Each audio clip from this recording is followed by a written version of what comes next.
Hi friends, అందరూ ఎలా ఉన్నారు? ఈరోజు మనం ఇంట్లోనే సింపుల్గా బోండాలు లేక పులిబొంగరాలు ఎలా చేసుకోవాలో చూద్దాం. ఇది దోసపిండే కొంచెం పులిసినాక చేస్తారు కాబట్టి వీటిని పులిబొంగరాలని కూడా పల్లెటూరులో పిలుస్తారనమాట.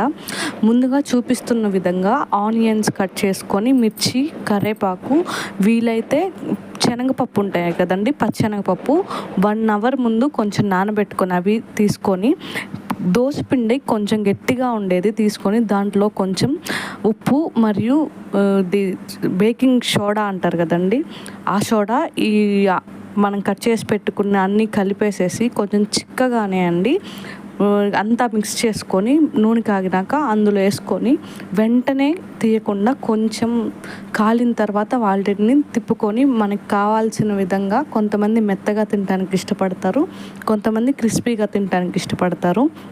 నచ్చిన విధంగా వీటిని కొంచెం బాగా కాల్చుకొని తీసుకుంటే చాలా బాగుంటాయండి. విడిగా మనం బయట కొనాలంటే 2 బోండా లేకపోతే 3 బోండానే 10 రూపీస్ అలా ఉంటుందండి. ఇంట్లో కొంచెం పిండితో చాలా చేసుకోవచ్చు. బయట వాడే ఆయిల్ కూడా అంత మంచిగా ఉండదు. మనం ఇంట్లో పిల్లలకి సింపుల్ ఈవినింగ్ స్నాక్గా లేదా మార్నింగ్ స్నాక్గా కూడా చాలా బాగుంటుంది. ఒకసారి ఇలా ట్రై చేయండి. నచ్చితే లైక్ చేయండి, సబ్స్క్రైబ్ చేయండి. Thank you.